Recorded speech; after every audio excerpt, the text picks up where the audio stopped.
Hello, Pisces. Long time no see. But I am back, and I want to thank you for urging me to come back and give readings. I've had so many emails and requests and texts, and when are you going to be back and give us more readings? So that is what I'm going to do now, and I will be back for the long haul.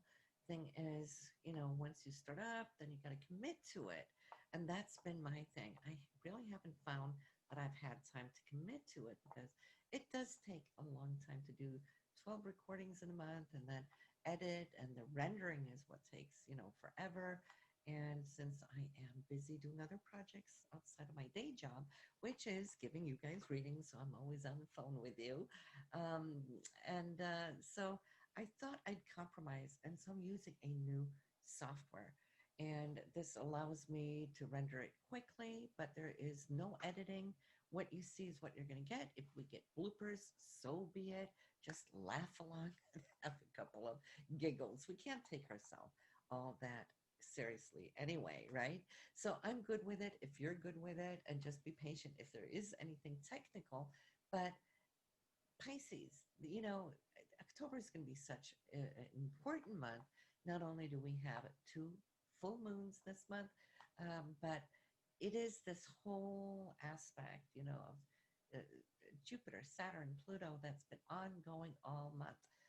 No, all year 2020. It's really changing the norms that we know, and we're recreating ourselves. We are transforming ourselves into new beings, essentially. And as we do, it doesn't always come easy when we're tearing down all the old structures that gave us that security of the norms that we knew. It's like, ooh, where are we going now? Right? Better with a devil that we know that we don't know. So it has brought a lot of insecurity to a lot of people. Now, I've created a separate video that you will have at the end of this one. It will be showing up. I'll urge you to listen to it if you want to know exactly where you are transforming and what you're transforming into. We're purging, right? And there's a lot of good upsides that's going to come from this down the road. We'll be talking about that too in that video. But we're going to start now in October and look at what is coming here. Now, also, what is a little different right now is that I'm going to be bringing up a second screen where we can look at your chart, what's going on with it, where you can pay attention, follow along, and I think that can be quite helpful. So let's get up that screen. It's right here. It is Pisces, and I'm just going to enlarge the video there so you can see me as we go along. And I'm just going to bring down my little annotation, my little arrows, so that you can see arrows. So look over here at the chart. I'm going to start with the two full moons this month because that is a little special. We don't get that too often, Pisces. And the first one is October 1st. It is 9 degrees in Aries, which for you, Pisces, is showing up in your second house for values, for money, and so forth. So you're going to start October feeling like, whoa, something is opening up. And normally full moons bring us, it's like a harvest, things that we have worked for in the past now coming in. It's the time of manifestation. So if we're thinking about that, what is it going to do though? Mars is there, see? So, and Mars is going to be there for a long time for you. Normally, Mars will pass through a sign or a house within 6 months. No, sorry, 6 weeks, but it's going to stay with us for 6 months. It's going to give you this extra prolonged area to work here within your finances to get it up and going and running with new energy. Mars is the ruler of Aries. And so, it being in the sign of Aries, you're going to see how this is going to work for you, where things are going to get up and running and structured. Um, and I would like to say already, top of the month, hey, go for it, right? Mars is going to stay here to January. So it's not just right now you're going to be getting your ducks in a row. You're going to have the whole span to January to get this area set straight. Normally, like I said, when Mars comes to this area, once every 2 years, because it takes 2 years for Mars to go around the whole chart. Um, and then it visits for a very short period of time, but you're going to get a whole 6 month period to work at this area, to really reposition yourself out in the world to get your money up and going. It's a feisty Mars. I'm going to talk more about it because we do have some challenges with it, and we need to listen to it so that we don't, have it come and biting us in the butt in the aftermath. It's just that we have to do it correctly, right? The second full moon, where we can harvest things, the law of manifestation and all that, right?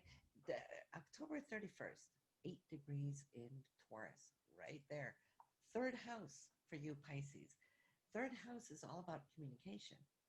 So it's going to be what you communicate, how you communicate, what you bring out. If you have anything to do with presentations, that kind of thing, well, it's going to bring a lot. It's going to bring a flood, not just a wave. It could bring you a tsunami of energy. So you might find yourself extremely busy, having to respond, reply, interact with. So be it. This is all good. This is all really, really good for you, Pisces.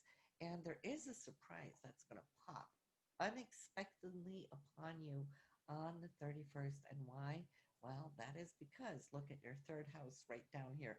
That full moon is conjunct Uranus. And that's like a box of chocolate. You never know what you're going to get. We can get good surprises and we can get the oopsies coming out of the left. Never saw it coming. But this, I feel, could be a good surprise for you. Something that could be a little unexpected, that could be supportive, because it's in the sign of Taurus, which is about security and grounding and manifesting those physical things, objects, and whatnot. But it's within the area of communication. I wouldn't be surprised that somebody might reach out to you, want something from you that you could interact with. And I say that only because why? Well, if we look at what's going on up here, its sister sign up in your 11th house up here, this is where Jupiter, Pluto, and Saturn are restructuring their energies. This is what 2020 has been about for you. You might have found yourself in a place where there's been a lot of extra friends coming into your life. Maybe they are transforming and having um, challenges and whatnot, but it's also you expanding who you are out to the world. That's Jupiter. Jupiter is bigger than life. It's that huge planet, right? And it's generous and it's loving, it's happy go lucky, all those good things. But Jupiter is also looking out for you, how you can bring that energy down into this Capricorn energy of building a foundation that is good and solid, that can last for you over the next 12 years. So actually, essentially, right now, you are working on your future. You're working on your future. You're setting that down in a new structure. Pluto transforming it, ridding itself of the old. And those old things, they need to go, or the universe would be helping it to flush it aside. Let go gracefully. I know it can bring angst, right? Because Saturn's right here too. Saturn wants to be in control. It likes what it likes. It wants what it wants. It's a structure you've worked with for the last, in this area, for the last 29 years, 30 years. And Pluto's coming and saying, no, you're not going to do that anymore. You're going to be doing this. Well, what are you going to be doing? Well, 11th house up here is all about social networks. It's your hopes, your dreams. It's your circle of friends, the people you attract, the people that you're going to be expanding out towards, bringing your Jupiter. It's going to be bringing your Pluto, your Saturn. Saturn's what we master, right?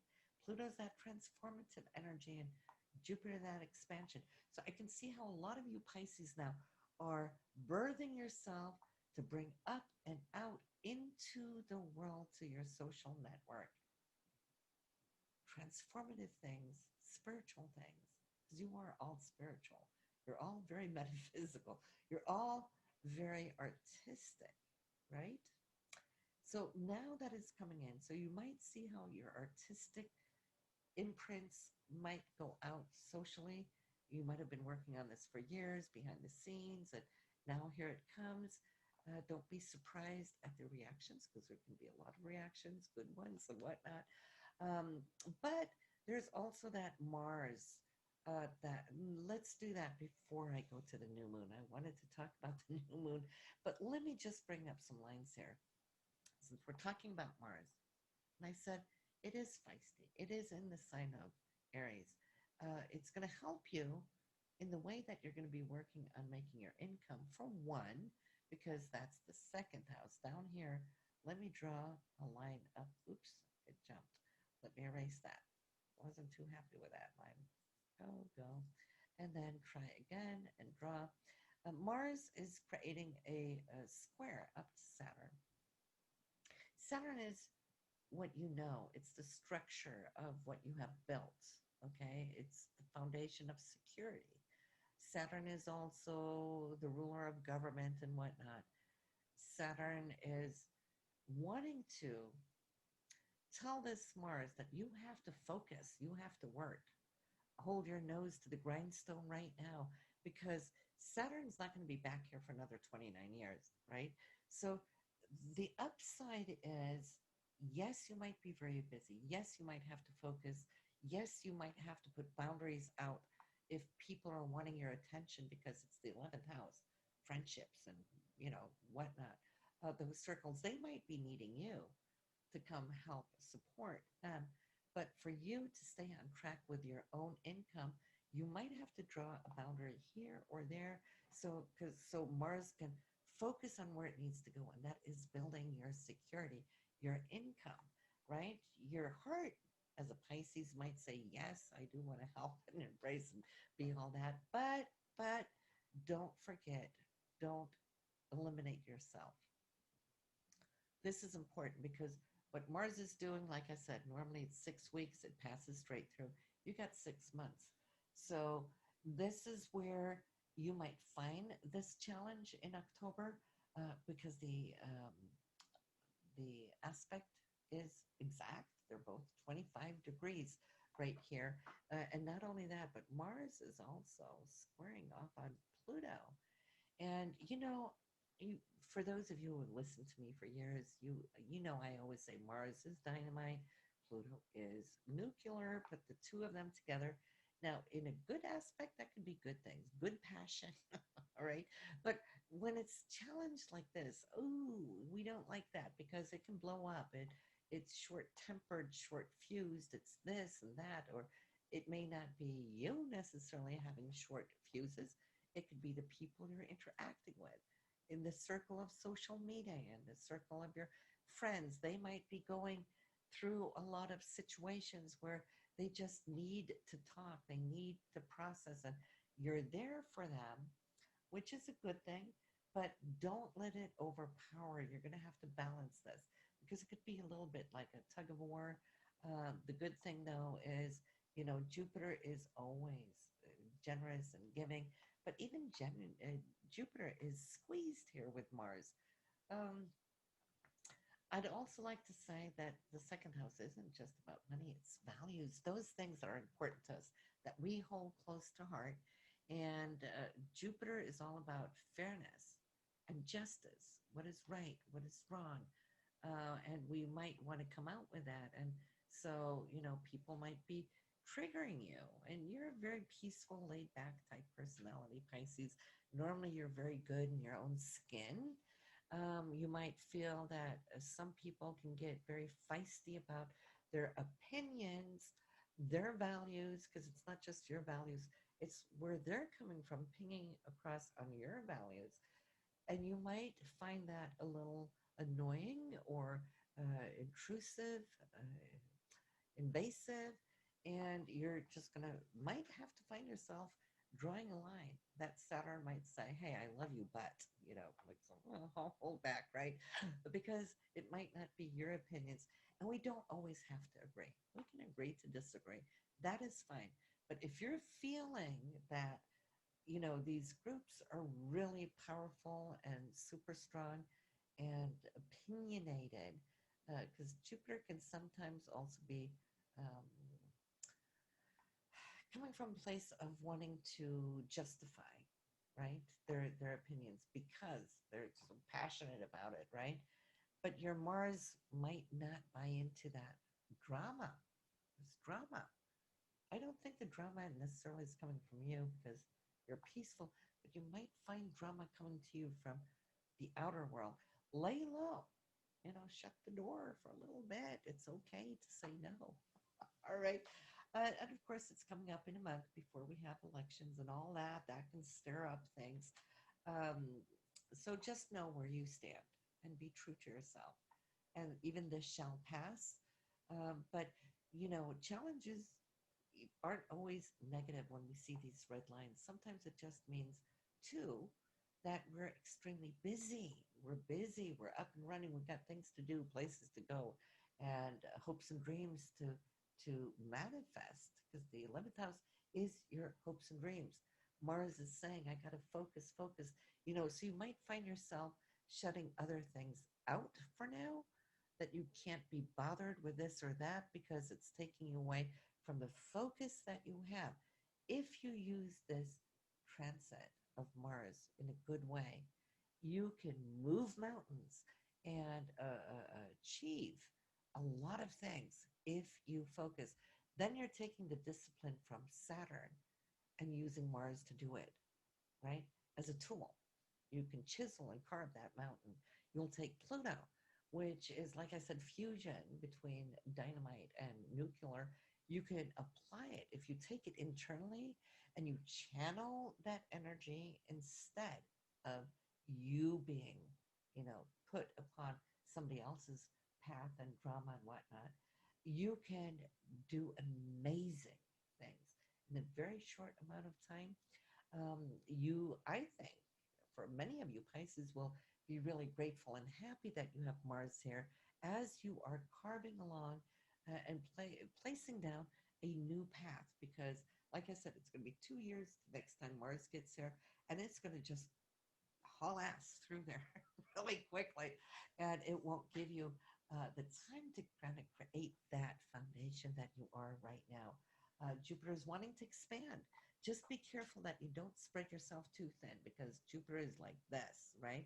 And your Mars antsiness is wanting to chase this and that as you're trying to sew a package. You might find yourself spreading yourself too thin. Don't do that. You can lose a lot of energy. Then it's better to look at what Venus is saying over here. Go back to my little arrow and look at Venus is looking at your sixth house, which has to do with day-to-day routines. Set up a routine that works for you, that for this amount of hours, you're going to be focusing on this goal. Then you're going to shift to that goal, and be 150% within that goal in the amount of time, that window that you're setting up. If you work this schedule really well now, you're not going to be scattered because then you get drained. And you know how it is when Neptune drains you. It's like you just want to sink and implode within, go to bed, watch Netflix, watch a movie, right? And then you lose all of this dynamic force that is actually a gift for you right now. And you only have that as we start off October for a certain period of time.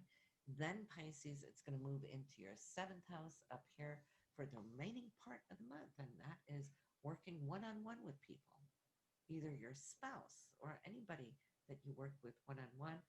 That's going to be divine. Venus in Virgo allows you to really be specific and set up certain times where you can interact and develop. It's more like perfecting certain things with or through a partner that's going to behoove you. That interaction, I feel, is going to set things really, really nice and straight. However, I want to backtrack now.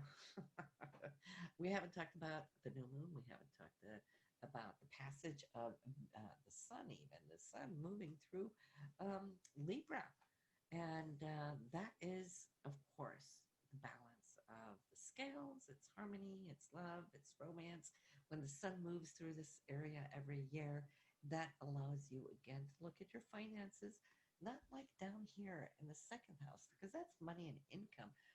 The eighth house is more inheritance, it is royalties and commissions, it's investments, and those things are important to you. It could be retirement funds and so forth. Whatever it is for you, this is a great time this month to look at how are you set up with stocks, bonds, and so forth. Are you needing or wanting to kind of place some money somewhere? It's a great time to do that too. The new moon is here in this area, and I was super excited to talk about this new moon. It's going to be between, no, it's going to be on October 16th, 23 degrees there in Libra. Let's talk about the new moon. Those of you who have followed me for years, you always hear me talking about placing your intentions, right? It's always when we place intentions. And the only way we can have the law of attraction to work for us is place those intentions. And then that is what we attract. We always want to be careful what we ask for because we might end up getting it, which is a good thing. But, you know, then people ask, why doesn't law of attraction work for me? Why can't I, bring that in? Well, every new moon, yes, we are free to put our intentions out there. But if we're asking for everything else, but where the new moon is showing up, where it is most potent, like here in the eighth house, you should let that be the top of your priorities. Stick everything else in under it.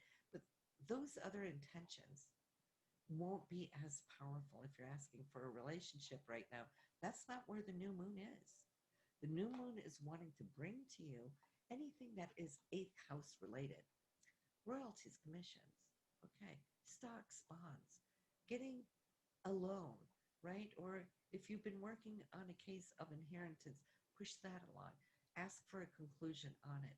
Anything like that that has to do with money that you hold with other people, this is where the top of your intention should be this month to bring it into an instant manifestation, okay? Um, and then bring your other ones in. But this is where the focus is. Next month, it'll be in a different area. If you follow the new moon and the area where they show up, that is what you should focus on. And when we are all on board with it, every single month, we can have the power of manifestation happen to us like magic because that is where the universe is wanting to bring it in. But if we're not asking for anything in the area where it's showing up and everything else, well, it might not show up for several months before the new moon or the full moon shows up in that house of what you asked for.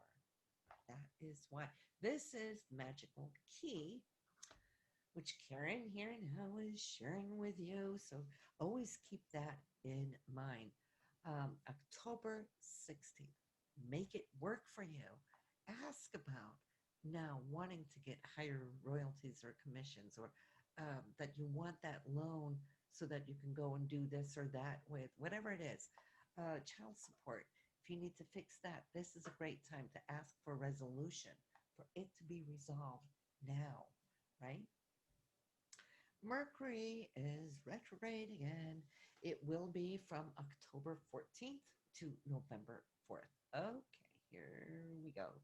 And you all know by now how Mercury works. It's delays, miscommunications, misunderstandings. We don't want to sign contracts. We know now that it just goes haywire. It's time to lay low on it, right? Now, it is showing up in your ninth house. That has to do with higher education. It has to do with research. It has to do with long distance traveling. Those of you wanting to travel, expect delays. Expect that there could be difficulties with it. We're still under restrictions of having to wear masks and so forth. So, yeah, you could see that that takes place. Um, of course, we don't want to sign contracts, but life still needs to go on. The show must go on, as they say. If we can avoid signing contracts, let's avoid it altogether. Not only to November 4th when it's over, I would give it another 10 to 14 days, so at least say mid November before we sign anything. Now, if you started a project or started something prior to, it's okay to continue with it. Just, read the small print. Okay, that will help you. So you don't have to go and redo it down the road. Um, so there is that. Then we have Neptune, your ruler, is in the first house still. It's going to be there for a long time, many years yet to come. So we're not going to spend too much time there. But I can see how a lot of you Pisces are really, really wanting, needing, yearning to bring this ruler energy up, which is your imagination, your creativity, to express it out there. I would like to say when you listen to your moon sign and your rising sign this month, and I always encourage everybody to listen to your moon sign reading too, not just this sun sign, because that shows where your emotions are going to be this month. The moon is how we emote, it's how we respond to life. And we have all these things going on in our chart right now. So I've shared this solar reading with you, but go to your moon, see how you're going to react, how you're going to feel. Listen to your partner's charts and their moon signs. How are they going to react? How are they going to feel? Where is this Mars and Jupiter, Saturn, Pluto expressing itself in their chart? Are they going to be short tempered? You will see which areas in their chart it's going to show up. And then the rising sign is how you come across to the outer world, how they're going to be receiving you, because that's the rising sign, right? So we always want to listen to three readings: the sun sign, and the moon sign, and the rising sign. If you don't know where your moon or rising sign is, go to astro.com. It's easy to remember. Astro.com, and put in your birth data. It will show you where your moon is at birth, where your rising sign is at birth. Then you have it now and forever. And then go listen to them, because we still have a lot of potent energy to process and go through. We're not done with 2020 yet by any means. And we're all revamping ourselves to new beings. We know who we were, but who are we becoming? Who are we becoming? Where? So that is what I'm super excited about and what I'm going to be sharing throughout these next oncoming months. So you want to make sure, to subscribe if you're not, so that you can get your November forecast as well. I'll try to get out with it a little early so that you can have time to allow it to sink in, right? So I would like to say thank you, Pisces, for coming by and sharing with me. Let your friends and family know that I am back around, because, I think I've been down maybe for a year and a half, maybe longer or whatnot. So they might not be looking for it, but let them know. Share on your social media as well. I truly appreciate it. I'd really like the views to get back up there so that we all can interact. And leave a comment. Share your story down below. What has happened? What has transformed for you here in 2020 with these harsh aspects of Saturn, Pluto, and Jupiter, right? And I'll try to respond to everybody best I can, or will respond in a video to it. That is a great way of just getting more information out there. I will be coming this autumn too with podcasts. You might want to pay attention to that when it come up, when we're going to be talking about different topics that are interesting, that can interest you, everybody, right? So listen, have a good one. Stay safe, Pisces, and I'll see you next month.